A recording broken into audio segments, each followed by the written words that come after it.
అసెంబ్లీలో అడుగు పెడతారా? ఆల్రెడీ బీసీలకి న్యాయం చేస్తామని చెప్పుకుంటూ తిరుగుతున్నారు. గతంలో నాయకులు అవ్వచ్చు లేదా ముందు నాయకులు అవ్వచ్చు. ఇప్పుడు అందరికీ అర్థమవుతుంది. అదే నినాదం ప్రతి ఒక్క బీసీ మైండ్లోకి వెళ్ళింది. ప్రతి వార్డులో ఒక అధ్యక్షుడు నిలబడతాడు, అది కూడా బీసీ నుంచే.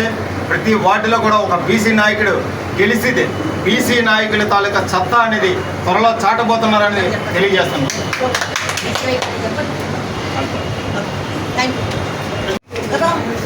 దశాబ్దాల నుంచి పరిపాలిస్తున్నాయి. ఇప్పుడు ఈ బీసీ పార్టీ వచ్చిందా మీకు? ఏనా ఈ 2029కి అసెంబ్లీలో ఎవరైనా ఎమ్మెల్యేలు అడుగు పెడతారా? ముందుగా జాతీయ అధ్యక్షులు కోడి రామచంద్ర యాదవ్ గారి ఆదేశాల మేరకు మరి పార్టీ 3 సంవత్సరాలు వసంతాలు పూర్తి చేసుకున్న సందర్భంగా ఈరోజు పార్టీ కార్యాలయంలో ఎన్ఏడి పార్టీ కార్యాలయంలో జెండా ఆవిష్కరణ చేసుకుంటూ పార్టీకి సంబంధించిన అలాగే మొక్కలు నాటే కార్యక్రమం కానీ లేదా పిల్లలకి పుస్తకాలు పంచడం కార్యక్రమం కావచ్చు, సామాజిక కార్యక్రమాల్లో పాల్గొనడం జరిగింది. అలాగే మరి రానున్న రోజుల్లో బీసీ నాయకులు ఎంతోమంది మన దేశానికి సేవలు చేసుకుంటూ వచ్చారు. కానీ రాజకీయంగా ఎదగడానికి బీసీ నాయకులకి అవకాశం అనేది చాలా తక్కువగా ఇచ్చారు. అంటే బీసీ నాయకులకి అవకాశం ఇస్తే తీసుకోవడం అని ఇంతవరకు భావించారు. బీసీ నాయకులు ఎవరు కూడా మాకు అవకాశం ఎవరో ఇచ్చేది కాదు, మా అవకాశం మేమే తెచ్చుకుంటామని ఒక దృఢ సంకల్పంతో మన జాతీయ అధ్యక్షులు కోడి రామచంద్ర యాదవ్ గారు ఒక బీసీ నాయకుడై గర్జించి ముందుకు రావడం జరిగింది. మరి అటువంటి నాయకుడి వెనకాతల బీసీ సామాజిక వర్గానికి సంబంధించిన నాయకులు అవ్వచ్చు, బడుగు బలహీన వర్గాల నాయకులు అవ్వచ్చు, ఎస్సీ మైనారిటీ ఎస్సీ సెల్ మొత్తం 50 మంది కూడా ఇటువంటి నాయకుడు కావాలి అని ఇప్పుడు అందరూ కూడా ఎదురు చూస్తున్నారు. మరి అలాంటి తరుణంలో రానున్న రోజుల్లో బీసీవై పార్టీ ఏదైతే బీసీలు అనగదొక్కబడిన కులాలు కానీ ఏదైతే చెప్పుకునే ఇప్పుడు ప్రజెంట్ ఎవరైతే రాజకీయంగా అధికారం చలాయిస్తున్న నాయకులకి బుద్ధి చెప్పడానికి త్వరలోనే దగ్గర పడుతుందని ఈ సందర్భంగా తెలియజేసుకుంటూ రానున్న రోజుల్లో బీసీ నాయకత్వం విపరీతంగా గ్రామాన కూడా జెండా ఎగురుతుంది, తీరుతుంది. దాంతోపాటు ప్రజలందరూ కూడా గమనిస్తున్నారు. ఈ రెండు ప్రత్యేకించి ప్రతిపక్షం పాలకపక్షం రెండూ కూడా ఇద్దరు తోడుదొంగలే అనడానికి నిదర్శనమే ఇప్పుడు జరుగుతున్న ఈ అరాచకాలన్నీ. గతంలో ఆల్రెడీ ఎన్నో అరాచకాలు జరుగుతున్నాయని వైసీపీ మీద ప్రకటనలు పలికిన నాయకులు ఈరోజు అధికారంలో ఉన్నారు. వాటి మీద ఎవరు కూడా స్పందించట్లేదు. కారణం ఇదే, రెండు తోడుదొంగల పార్టీలు.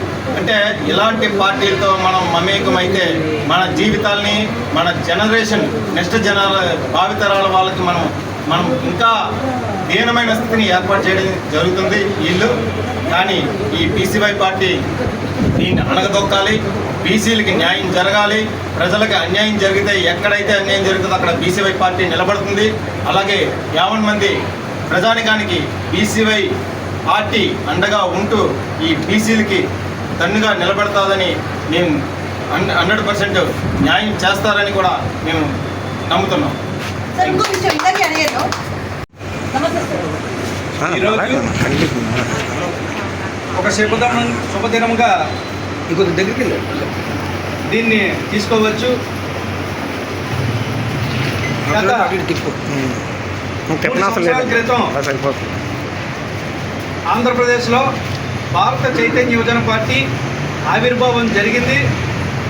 ఆ పార్టీ స్థాపించిన దగ్గర నుంచి ఇప్పటి వరకు కూడా ఆంధ్రప్రదేశ్లో గ్రామాన ఇంటి అనేక రకాల సమస్యలు తెలుసుకొని కోడి రామచంద్ర యాదవ్ గారు పర్యటనలు చేస్తూ సమాజం యొక్క దేవాలయము, ప్రజల దేవుళ్ళుగా భావించి తన బీసీల కోసం, ఎస్సీ ఎస్టీ బోర్డుగా బలహీన వర్గాల కోసం ఆయన చేస్తున్న పర్యటనలో భాగంగా అనేక రకాలైనటువంటి సమస్యలు ఆయన దృష్టికి రావడం.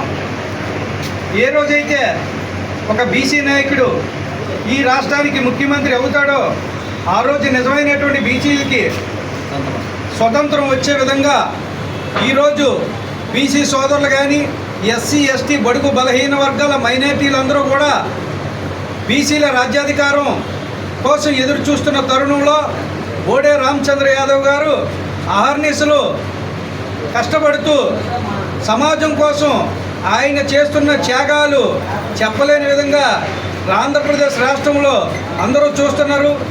గతంలో చూసినట్లయితే ఆయన నిరాహార దీక్ష చేసి ఆంధ్రప్రదేశ్ రాష్ట్ర రాజకీయాల్ని ఒక సరికొత్త మలుపు తిప్పడానికి, రాష్ట్ర రాజకీయాలలో ఒక సంచలనమైనటువంటి బీసీ సమాజాన్ని నిర్మాణం కోసం పాటుపడుతున్నారు. ఈ యొక్క నాయకత్వాన్ని బలపరచడానికి బీసీ సోదరులు అయితేనేమి, బడుగు బలహీన వర్గాలందరూ కూడా ఎదురు చూస్తున్న తరుణంలో ఈ పార్టీ ఈరోజు ఎన్ఏడిలో పార్టీ జెండా ఆవిష్కరణ 3వ వార్షికోత్సవ కార్యక్రమాలు చేసుకుంటూ కేక్ కట్ చేసుకొని ఇక్కడికి విచ్చేసిన బీసీవై పార్టీ ప్రతినిధులు ఎంతోమంది ఈ కార్యక్రమానికి రావడం ఎంతో సంతోషదాయకం. Thank you.